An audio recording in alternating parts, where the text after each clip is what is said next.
I've seen amazing businesses crumble because of one viral post. In fact, I am seeing it live in action at the moment.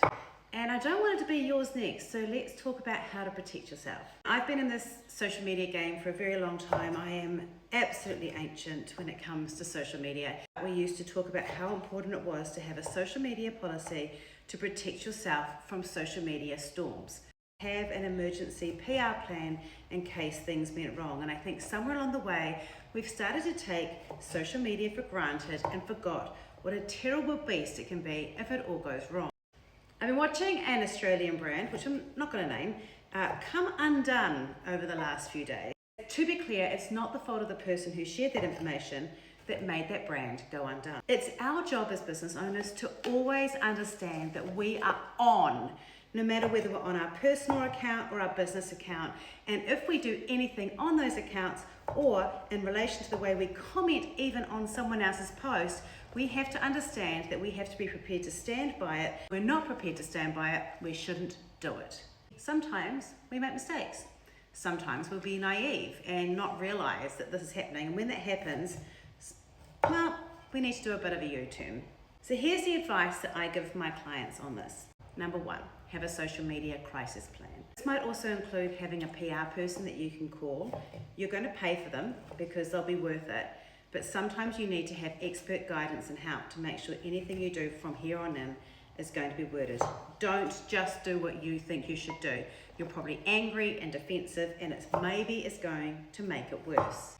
Number two, political viewpoints are 100% fine to have. I don't really care what your political viewpoint is, but if you make it known, I am going to care because I have political viewpoints too. People that don't, that's okay, but be prepared for people to choose you based on your political beliefs. Personal behavior on and offline will affect your business.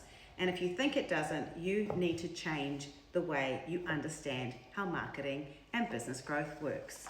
Take some time to actually think about what you want your business to be known for, what values you want to be known for. If you have a way of doing things, a value system, or a belief system that contradicts the public way that you want your business to be known for, you've either got to change what you want your business to be known for, or you've got to decide to let go of that belief or that value or that system or process as you're running your business. You can't have the two of those two things go together. They're going to conflict, it's going to come up at some point, and then you're going to lose a significant part of your customers. If you find yourself in a social media storm and you know you need to resolve it, you need to make sure that you stand your ground and own it.